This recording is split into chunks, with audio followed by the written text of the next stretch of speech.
Selamat pagi Bapak Ibu, saudara-saudara yang Tuhan Yesus kasihi. Bersama saya lagi Pendeta Hermon Siregar dalam renungan pagi hari ini. Saya senang boleh bersama dengan saudara. Mari kita lanjutkan pembicaraan kita tentang kitab Roma ya. Hari ini kita di Roma pasal yang ke-9. Sebenarnya ayat 1 sampai dengan ayat yang ke-29, tapi cukup panjang.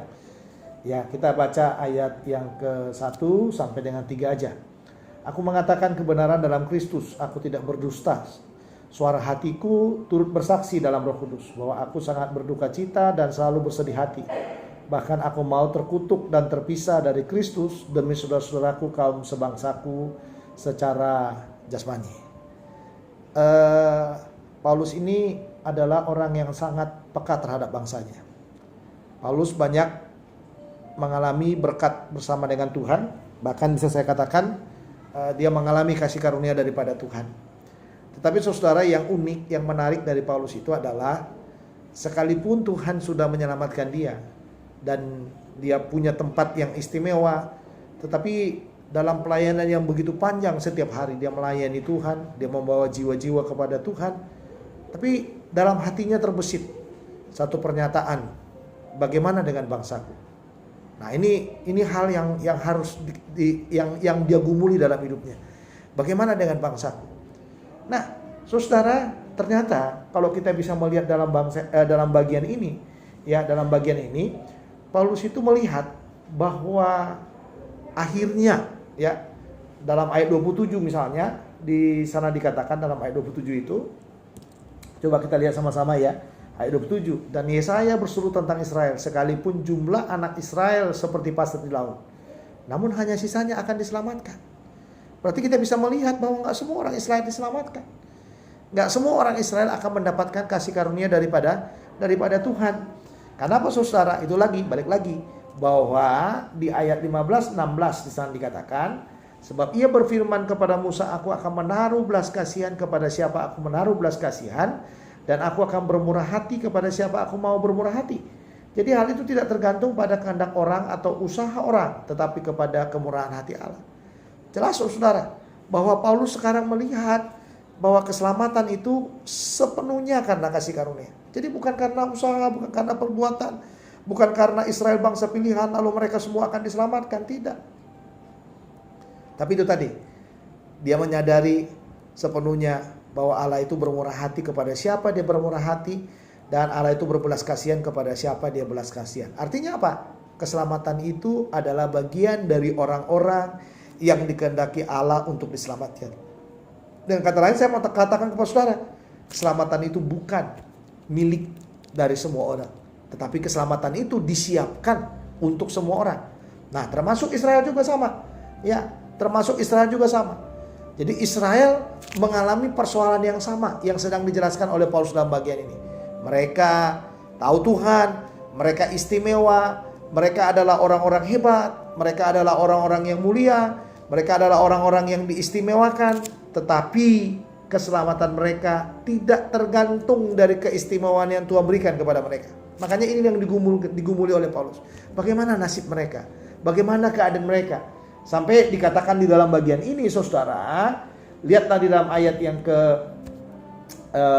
ayat 4. Sebab mereka adalah orang Israel, mereka telah diangkat menjadi anak, dan mereka telah menerima kemuliaan dan perjanjian dan hukum Taurat dan ibadah dan janji-janji. Mereka punya. Lalu ayat 5, mereka adalah keturunan bapak-bapak leluhur yang menurunkan Mesias dalam keadaannya sebagai manusia, yang ada di atas segala sesuatu. Ia adalah Allah yang harus dipuji sampai selama-lamanya. Amin.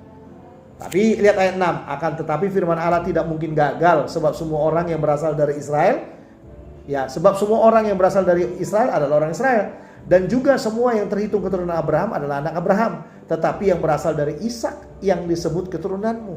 Nah, ini karena anak Abraham itu ada Ismail, tetapi yang disebut keturunannya adalah siapa? Adalah Ishak itu. Ya, Ishak itu artinya bukan anak-anak menurut daging, adalah anak-anak Allah, tetapi anak-anak perjanjian yang disebutkan keturunan yang benar. Nah, itu dia ya.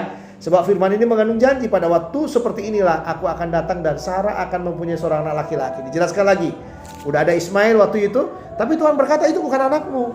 Ya, yang kuingini ini adalah anak daripada Sarah itu. Ya, Tetapi bukan hanya itu saja. Lebih terang lagi ialah Ribka mengandung dari satu orang, yaitu dari Ishak, bapa leluhur kita. Sebab waktu anak-anak itu belum dilahirkan dan belum melakukan yang baik atau yang jahat, supaya rencana Allah tentang pemilihannya diteguhkan, bukan berdasarkan perbuatan, tetapi berdasarkan panggilannya. Kita tahu ya, apa yang terjadi dengan Yakub dan Esau. Ya, sama-sama anak daripada Ishak, tapi Allah pilih satu, yaitu Yakub yang nanti akan mewariskan Israel itu. Nah, itu sebabnya dikatakan di sana, saudara, dikatakan kepada Ribka, anak yang tua akan menjadi hamba anaknya muda. Seperti ada tertulis, aku mengasihi Yakub tetapi membenci Esau. Jika demikian, apa yang hendak kita katakan? Apakah Allah tidak adil? Mustahil. Allah tetap adil. Tapi Allah punya kemahatawan. Nah, itu hebatnya, saudara. Allah adil, tetapi dia punya kemahatawan. Itu perbedaan yang sangat luar biasa. Ya, jadi tidak bisa kita samakan keadilan Allah itu dengan keadilan kita. Keadilan Allah itu setara dengan kemahatauannya. Ya, dia adil karena dia tahu bagaimana nasib daripada Esau, dia tahu bagaimana nasib daripada Yakub itu. Karena dalam keadilan Allah itu, saudara, kita bisa melihat di sana, ya, keadilan Allah itu bersamaan dengan kemahatauannya. Nah, itu sebabnya dikatakan di dalam bagian-bagian ini memang cukup panjang contoh-contoh yang diberikan, ya, diberikan tadi kepada kita. Tapi apapun contoh-contoh itu semua menekankan, menegaskan kepada kita bahwa keselamatan itu ditentukan oleh Allah, bukan kita. Jadi keselamatan itu tidak ditentukan karena sesuatu yang keistimewaan yang kita miliki. Tapi keselamatan itu ditentukan oleh Allah. Makanya pada akhirnya dikatakan seperti yang dikatakan oleh Yesaya itu. Ya, dalam ayat 27 tadi ya. Dan Yesaya berseru tentang Israel, sekalipun jumlah anak Israel seperti pasir di laut, namun hanya sisanya akan diselamatkan. Hanya sisanya diselamatkan. Jadi enggak semua diselamatkan, saudara. Hanya sisanya. Mereka pilihan, mereka istimewa di hadapan Tuhan. Tetapi dikatakan dalam Alkitab, hanya sisanya yang akan diselamatkan. Berarti benarlah ayat ini mengatakan kepada kita, apa yang digumuli oleh Paulus di sini, bahkan aku mau terkutuk dan terpisah dari Kristus demi saudara-saudaraku kaum sebangsaku secara jasmani. Karena apa? Dia rindu sekali semua diselamatkan. Dia rindu sekali semuanya bisa dibawa kepada Tuhan. Tetapi realitanya tidak bisa dipungkiri bahwa pada akhirnya keadilan dan keputusan Allah lah yang terjadi. Saudara-saudara, Paulus memikirkan bangsanya, memikirkan keselamatannya. Bagaimana dengan saudara yang sudah diselamatkan? Saudara orang-orang pilihan Allah. Bagaimana? Apa yang saudara buat? Apa yang saudara lakukan untuk bangsamu? Apa yang saudara buat supaya mereka diselamatkan? Mulailah pagi ini, mulailah berdoa untuk bangsamu. Berdoalah untuk keselamatan bangsa kita. Tetapi saudara, sebelum Anda masuk kepada berdoa untuk keselamatan bangsa itu, doakanlah keluargamu yang belum diselamatkan. Doakanlah margamu yang belum diselamatkan.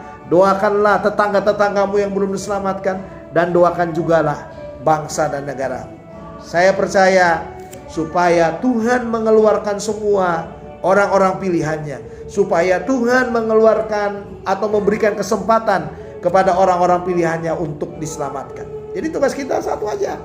Tugas kita adalah membawa mereka kepada Yesus mulai dengan doa. Dan jika Tuhan menggerakkan engkau untuk pergi, beritakanlah Injil kepada mereka. Karena hanya mereka yang mendengarkan Injil keselamatan yang diselamatkan oleh Tuhan. Kalau mereka tidak mendengarkan Injil keselamatan, dia tidak pernah bisa masuk ke dalam rencana Allah. Dia tidak pernah bisa menjadi orang yang diubah oleh Tuhan. Jadi Injil itu menyelamatkan semuanya. Jadi Bapak Ibu saudara, mari kita mulai hidup baru lagi hari ini. Tidak lagi memikirkan diri kita, tapi memikirkan orang-orang di sekitar kita. Kita berdoa. Bapa dalam surga, terima kasih buat firman-Mu. Meteraikan dalam hati kami. Kami sangat percaya Roh Kudus menolong kami untuk mengerjakannya.